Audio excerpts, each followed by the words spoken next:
Hello dear all. So today me and my groupmates will present to you a project work regarding the topic food security. As we all know, this is one of the global challenges that almost everyone, each of us faces with nowadays. Due to this, we would like to give some information that we researched about with our group together, and we would like to emphasize one of the crucial points referring to this topic, food security. Let's start. To begin with, I would like to talk about why food security is such a major global challenge. So everyone requires food nowadays. However, the complexity of providing food to a national population as well as the world's entire population demonstrates why food security is such a priority for all countries, whether developed or developing.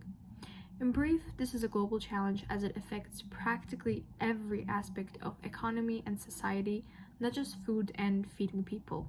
There are 5 major causes of food insecurity. Firstly, population growth drastically affects food security across all countries. The more people there are, especially in poor countries with limited amount of natural resources, the fewer resources will be available. For instance, Africa is expected to double its population from 1 billion to 2 billion by the year of 2050. Subsequently, when basic needs are not met, this will lead to the deterioration of the development styles and economies. Moreover, changing tastes. Not only the population, but also the diet is changing nowadays. People tend to consume food that are higher in processed foods, meat, and dairy. However, producing more of this necessitates the cultivation of more resources. Additionally, climate change also affects food security. As 40% of the world's lands are currently arid, the rising temperatures will also result in even more deserts. With this pace, the food produced today will only be enough to just half of the world's entire population by 2050. Another upcoming crisis, water scarcity, affects 28% of agriculture. Without water, people are unable to water their crops and thus provide food for the rapidly growing population. Lastly, troubled farmers. Less than just 2% of people in developed countries grow crops or breed animals for food. Farming is becoming an increasingly unpopular occupation. Meanwhile, the food prices are escalating, agricultural lands are being lost, and soil is becoming degraded more and more by over-farming. So about the world food production. There are several factors affecting the world food production. These are called the limiting factors, such as light availability, available nutrients, water in soil, and lastly, the competition with other plants. The major food-producing countries are India, China, the US, and Brazil. The reason for this is because of their large populations, ample land areas, and their climate zones suitable for growing a variety of crops. The food types in the global market which are sold the most are the following: fruits, vegetables, meat, and seafood. So basically, by creating such foods and providing them to the world population is meant to feed the people in the entire world, to reduce hunger through higher levels of food created by their accessibility, availability, and stability.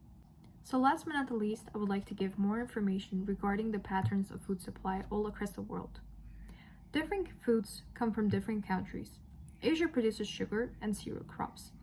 They are also the producers of rice and wheat, milk, fish. The coarse grain is produced in North America, making animal feed and brew beer, and the majority of the barley is grown in Europe. Like North America, they produce a lot of meat, pig meat in Europe and poultry in the US, as well as milk and fish. Nonetheless, countries like Africa, Central America, and Oceania do not produce more than others. Moving on to the next point, there are 2 ways in which food security can be measured. 1, by dietary diversity and food frequency. 2, by consumption behaviors. Dietary diversity and food frequency is a type of metric which measures the food security by measuring the kinds of foods and the food groups people eat and the frequency which they eat them with.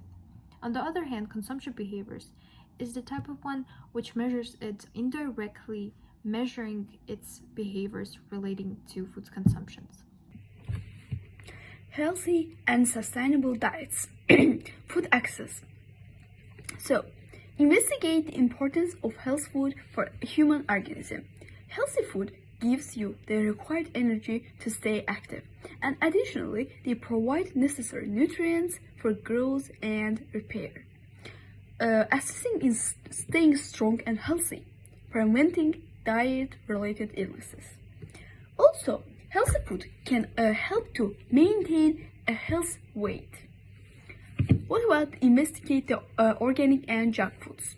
Now we are going to define the difference of organic and junk foods.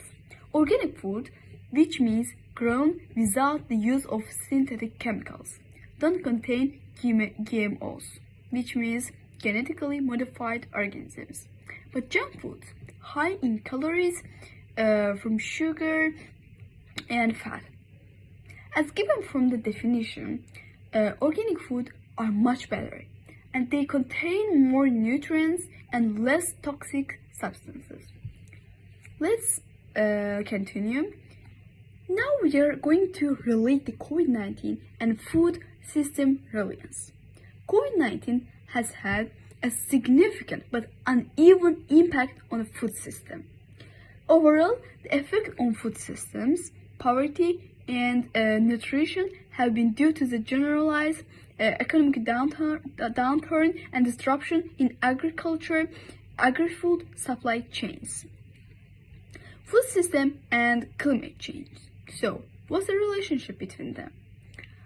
Food system include public policy decisions, national and global systems, and food chains, as well as individual and groups, both public and private, that influence on what we eat. Climate change affects food system in various ways, including soil fertility, water availability, so decreasing food yield and food nutrient concentration, and decreased infection disease outbreak. Seafood and agriculture. The farming of aquatic organisms such as fish, shellfish, amphibians, reptiles, turtles, and aquatic plants is known as agriculture. Waste food. So, which regions waste the most number of food? They're actually on the top. We have China and India. China came first with 91.6 million tons, but India came as a second, 68.8 million tons of food waste around the world.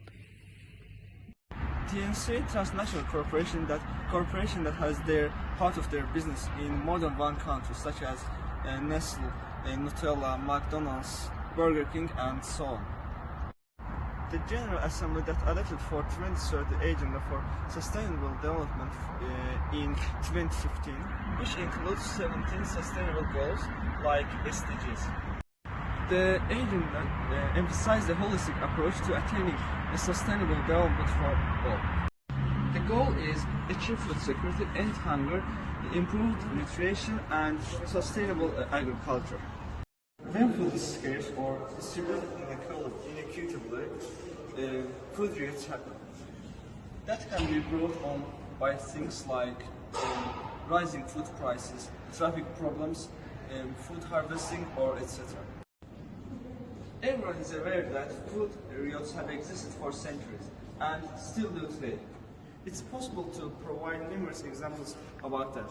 Due to increase in the cost of several cereals and beers, because of some unsuccessful harvesting, there were food riots in 1766 in England. The government replaced several taxes with single and universal taxes in order to replenish the state coffers following the time of the trouble, which led to the Moscow uprising of 1648, also known as Salt Riot. The Boston Bread Riot is the third and final in strings of the uprisings by a Boston's London class in 1710 and 1713 in response to the high-rise bread prices and lack of food. The riot came to the end with a few people hurt. The uprising known as floor war occurred in northern, western and eastern of the regions of the Kingdom of France from April to May in 1775. Following an increase in grain prices, bread prices were also rose. Back then, bread was the significant source of the food for public. Russia's invasion of Ukraine is driving up the global food prices. Because of their reliance on fuel and grain imports, developing and emerging countries have been hit by the hardest. Price increases in these countries could intensify political unrest and even violence. Ukraine is the world-leading supplier of the sunflower oil. It accounts for more than half of all vegetable oil exports when we combine them with Russia. In addition, the region exports more than a third of, 30% of the world's wheat. The Ukraine war, as well as the Russian sanctions, have resulted in a massive decrease in the major supply of foods, actually staple foods. Food insecurity has been linked to the poor health outcomes for both children and adults, and it may cause, struggle in school and struggle in their education life. Increasing benefit amounts for people or addressing unemployment could help to reduce the food insecurity or hunger. State governments have the authority to regulate their food business in their own jurisdiction, the primary food processing and the retail sector, which includes restaurants and grocery stores.